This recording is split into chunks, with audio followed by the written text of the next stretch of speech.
One. Hello, everybody, and welcome to another episode of the Smart Money Circle. I'm your host, Adam Sarhan. With me today is Eric Langan, who's the chairman and CEO of RCI Hospitality Holdings. Ticker symbol is RICK. Eric, thank you so much for taking time and joining us today. Oh, thanks for having me on the show. Appreciate it. So, Eric, I always like to begin. Can you tell us a little about your background and how you got to where you are today? Well, I started out, I was married and divorced at 19. Some friends took me to this little club in downtown Fort Worth. I started dating one of the entertainers there. Didn't really like the way that her and her friends were being treated, so I decided I was going to open my own club for them, and sold a baseball card collection. In 1989, opened up a little club in Fort Worth, Texas, and kind of just mushroomed from there to about 70 locations now. So Congratulations. That's an amazing story. And let's talk about the company, RCI Hospitality Holdings, what you do and some of your competitive advantages, please. well, we're in the adult entertainment business, adult nightclubs, as we like to call them. They're called gentlemen's clubs. They're called strip clubs by others. Our competitive advantage to me is we have an unbelievable moat in that licensing and zoning have become very difficult to meet, as governments over the past 30 years have tried to limit the number of clubs or limit where clubs can operate. And so basically clubs that were operating already have some grandfather status in some markets, or there's other legal protections from the courts over the years, which make it so that we can't operate, but make it very difficult for competitors to come in and operate against us. Interesting. So let's talk about how do you handle risk? I mean, risk is a big part from a business standpoint, from a growth standpoint. What are some mistakes you see people make with respect to risk management? Well, I always say, people say, oh, you gamble, or you taking this. I take calculated risk. We have to weigh out all the upsides and the downsides of any maneuver we make.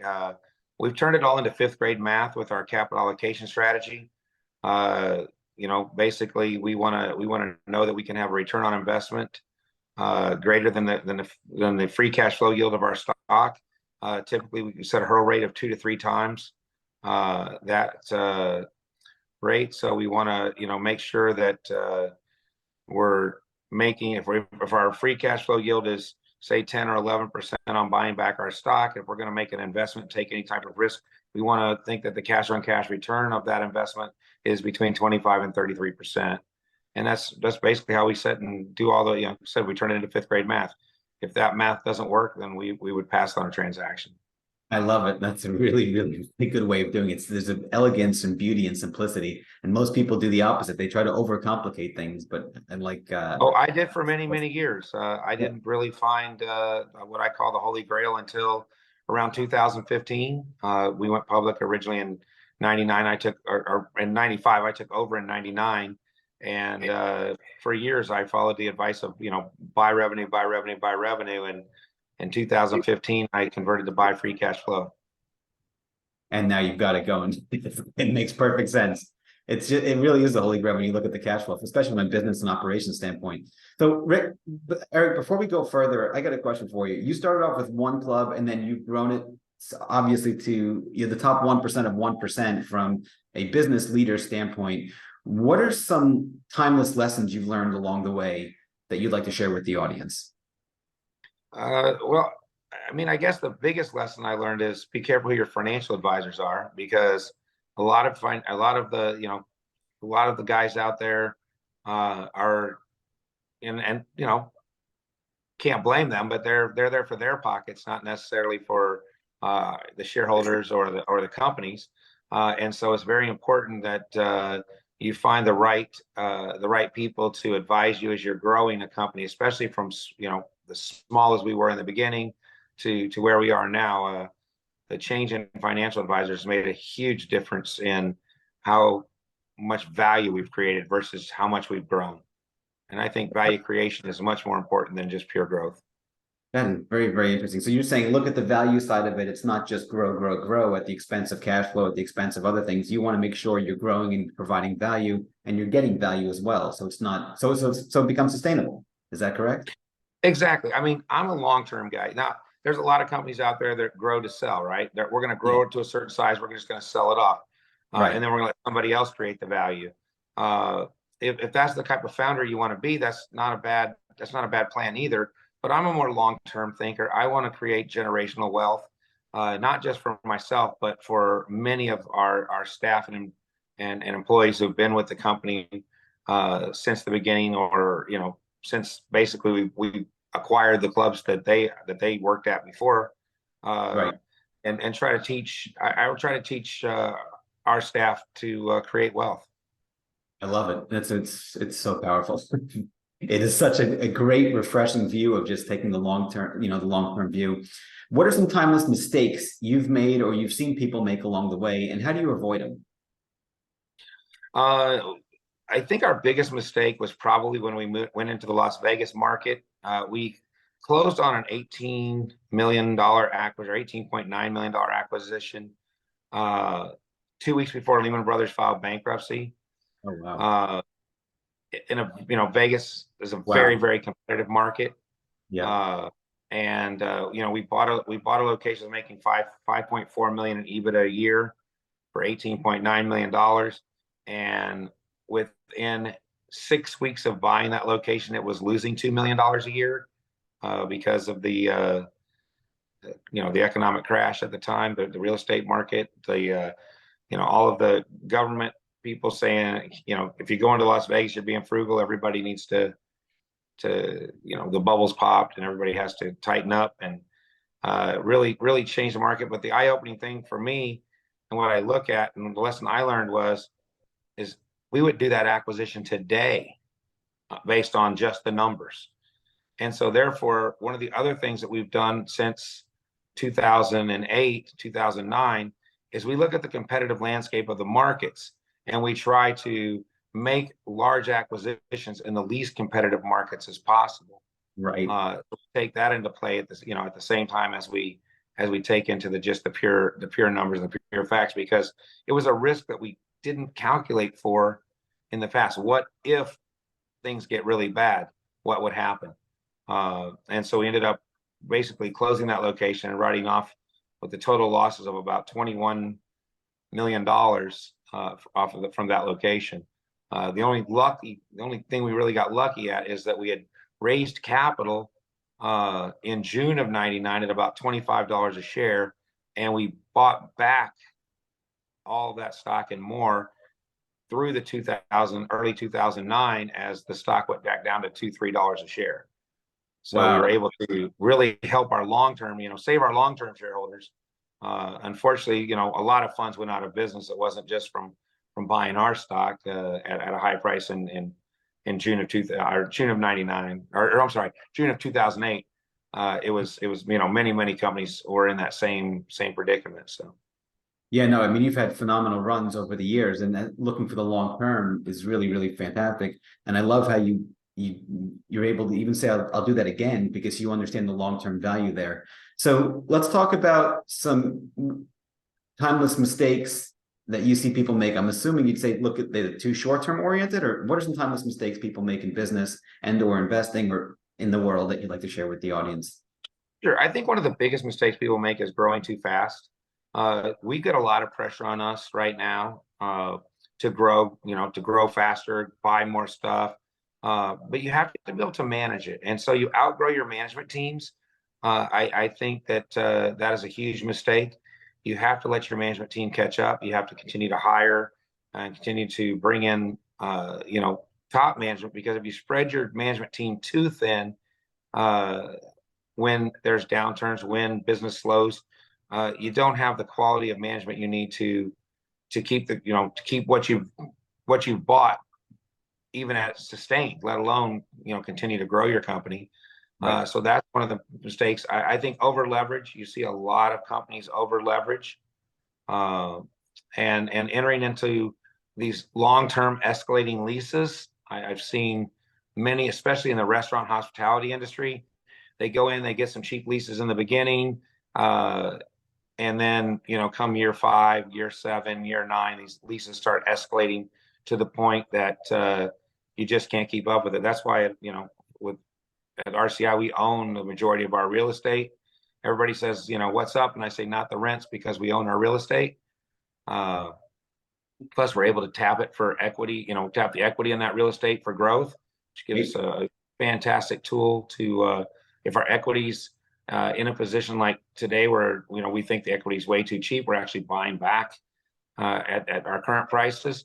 We wouldn't want to use equity. So now we can go to the debt markets and use our real estate to get the best interest rates possible because it's collateralized versus uncollateralized debt.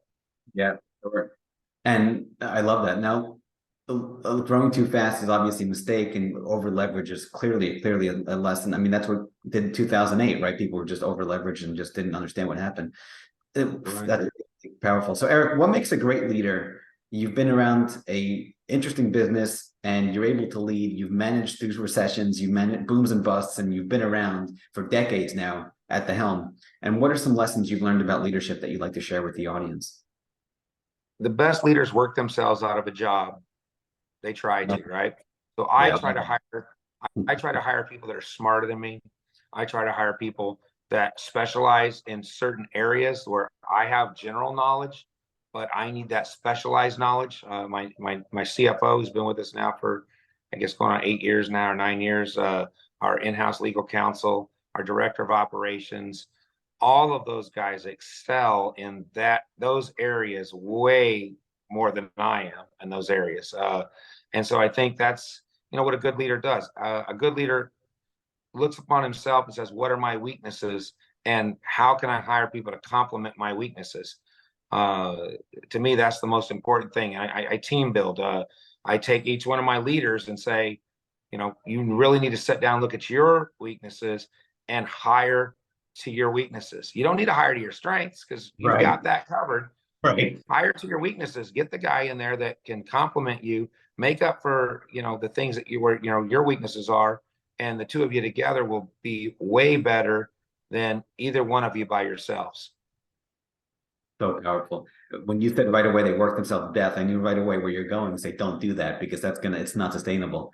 And it's funny you say the strengths and weaknesses too, Eric. In my book, I have a book. It was #1 on Amazon for 2 months, and it's called Psychological Analysis. And in it, I talk about that exact same thing where it's like, okay, we all have strengths. I'm very good with big picture. I can specialize. I can do one thing and do one thing very well. And then 99% of the other things, I just can't do them. The 80-20 rule? I have it 99-1. Where I literally there's 1% where it's like really good at this, and then everything else, see you later, outsource it. So I love what you're saying here. Oh, I have to read your book for sure. Yeah, absolutely. What are some obstacles that you've overcome? How do you handle adversity? Let's speak about that for a little bit, please. Well, obviously 2009 was something else for us. COVID. I think COVID was the biggest learning lesson for our company.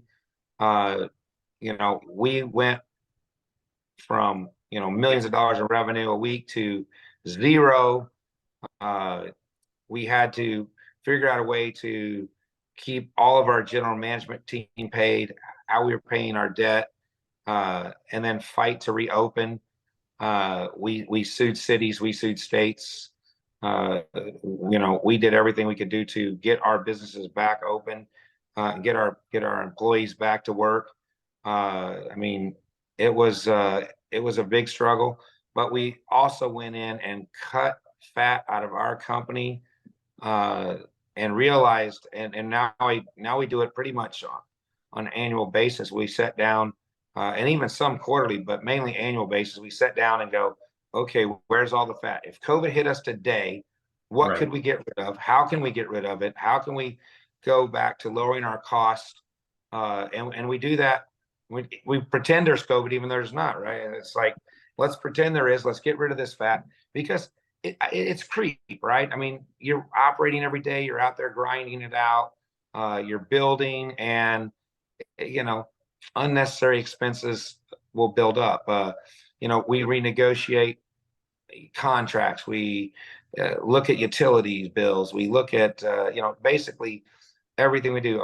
One of the most amazing things to me that we've ever done is when we started our bombshells concept, we hired a very good restaurant operator, and he said, our clubs, our kitchens were secondary, right? It's a loss leader for us. We don't really make money on the kitchen. Well, we do now, but we didn't really make money on the kitchens because we that wasn't our core business. Right. And when the restaurant guy came and said, "Hey, I want to look at the clubs and the buying power we have," and he comes to me and he says, "Hey, I need to switch the French fries up. Everybody says you love our French fries, but I got to switch them up." I said, "Why you got to switch the French fries? What's wrong?" He says, "I'm going to save us $250,000." I started laughing. I said, $250,000? We don't even buy $250,000 worth of French fries. What are you talking about? How are we going to save $250,000 on French fries? Somebody going to pay us to sell our French fries? He said, "We bought $1.4 million worth of French fries last year." Wow. The clubs.